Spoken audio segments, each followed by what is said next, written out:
కర్నూలు జిల్లా ఆదోనిలో ఉద్రిక్తత పరిస్థితి చోటు చేసుకుంది. 16 గ్రామాలను కొత్తగా ఏర్పాటు చేసిన పెద్ద హరివానం మండలంలో కలపవద్దని, తమను ఆదోని మండలంలోని కొనసాగించాలని కోరుతూ గోపాల్ రెడ్డి చేపట్టిన ఆమరణ నిరాహార దీక్ష అర్ధరాత్రి భగ్నమైనట్లు సమాచారం. రెండో రోజుకు చేరుకున్న దీక్షలో గోపాల్ రెడ్డి ఆరోగ్య పరిస్థితి క్షీణించడంతో డీఎస్పీ హేమలత ఆధ్వర్యంలో పోలీసులు దీక్షా శిబిరానికి చేరుకుని ఆయనను బలవంతంగా వైద్య చికిత్స నిమిత్తం ముందుగా ప్రభుత్వ ఆసుపత్రికి తరలించారు. అనంతరం మెరుగైన వైద్యం కోసం మధు ప్రైవేట్ హాస్పిటల్కు తరలించినట్లు అధికారులు తెలిపారు.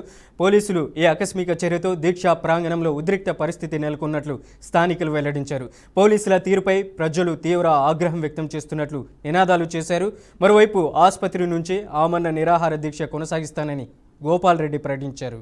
హాస్పిటల్ రెఫర్ చేసి కర్నూలు హాస్పిటల్ రెఫర్ చేయడం వల్ల మేము అత్యవసర పరిస్థితి అని ఇక్కడ మధు హాస్పిటల్ రావడం జరిగింది.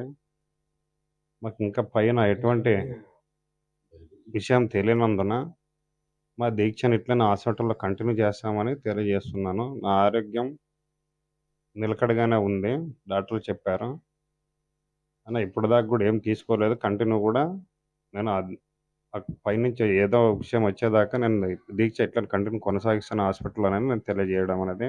ఈ 16 గ్రామాల వాళ్ళు కూడా నిరసన వ్యక్తం చేసేదానికి అంబేద్కర్ విగ్రహం దగ్గరికి వచ్చి 16 గ్రామాల ప్రజలు నిరసన ఈరోజు కూడా భారీ ఎత్తున నిరసన తెలియజేయాలని కోరుతున్నాను. నిన్న 7వ రోజు దీక్ష, 3వ రోజు అమరహారణ దీక్ష, మొత్తం 7 రోజులు కలిసి నెల నుంచి ఉధృతం చేసిన నిన్న మొత్తం ఒక 40-50 మంది దాకా పోలీసు వాళ్ళు, సిఐలు, ఎస్ఐలు 20 జీపులు వచ్చి రాత్రి 11:30 సమయంలో గోపాల్ రెడ్డిని దీక్ష లేపమని బలవంతంగా చేసినారు.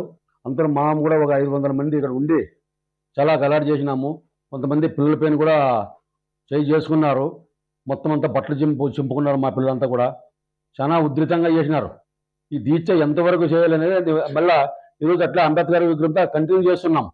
అందరూ పల్లెటూరు కూడా 16 మంది గ్రామాలు కూడా ఈరోజు రావాలని 10 గంటలకల్లా మొత్తం ఈ దీక్ష చెప్పేంత వరకు విరమించేది లేదు. వాళ్ళు ఎన్ని పెరిగినా, ఎంతమందిని కొట్టినా, ఏమి చేసినా తగ్గేదంటూ ఉండదు. హాస్పిటల్ నుంచే ఇప్పుడు మాట్లాడుతున్నాము.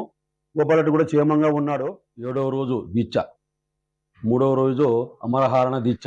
గత 3 రోజులుగా 16 గ్రామాలకి సంబంధించి ఆమరణ నిరాహార దీక్ష తీసుకున్నటువంటి వేణుగోపాల్ రెడ్డి గారి యొక్క దీక్షను ఈ యొక్క డిఎస్పి గారు ఈ యొక్క దీక్షను రాత్రి 11:30-12 గంటల సమయంలో భంగం కలిగించడం జరిగింది.